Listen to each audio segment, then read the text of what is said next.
Hello, my name is Jessica Nuspliger, and I'm currently a senior at the University of Houston. I grew up in Wharton, a small town about 50 miles south of Houston. My graduating class was only 203 students. After I graduated high school, I was unsure of what I actually wanted to do with my life, so I went with the norm and I got my associates in accounting. After looking at numbers now for some years, I have decided it's not actually what I want to spend the rest of my life doing.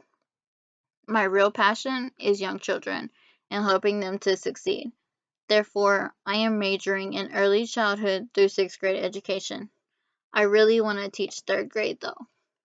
Currently, I am student teaching third grade at Janice Schiff Elementary in Sienna Plantation. That's in Fort Bend ISD. My current teacher teaches social studies as well as ELA. I'm looking forward to the school year at Schiff Elementary to get a real taste of what teaching is actually like. I come from a rather large family. I have 7 sisters and 3 brothers. My mother, she's widowed now for 10 years, so she has a lot on her plate. My oldest sibling, she's 38, and my youngest is 18. She just graduated from high school and actually wants to go into the education field as well. In junior high, I remember we had to take a semester of foreign language. I was not thrilled. I actually panicked. So I took Spanish. It seemed easy enough. After taking Spanish in the 7th grade, I passed it, but then I went on to take it again in the 8th grade. I still had not accomplished much with the language, so I took Spanish again in high school for another 2 years. I learned much more in high school than in junior high, although to this day I speak little to no Spanish, more on the none side. Unfortunately, I also do not have any family members that speak a second language to talk with me. My boyfriend, on the other hand, he's from the Caribbean islands. His family speaks both French and Dutch. Sometimes, during intense conversations, they tend to revert back to their native language, and it sounds so intriguing. One day, I fully intend to speak a second language. I have recently bought Rosetta Stone in 27 languages. I plan to start with Spanish as a refresher from the 4 years I took it in school. Not only that, but also the past couple summers, we have been fortunate enough to visit the Caribbean islands, and I've experienced a great deal of the French language being spoke. At times, it's awkward for me because I do not speak the language, so I just have to sit there and listen.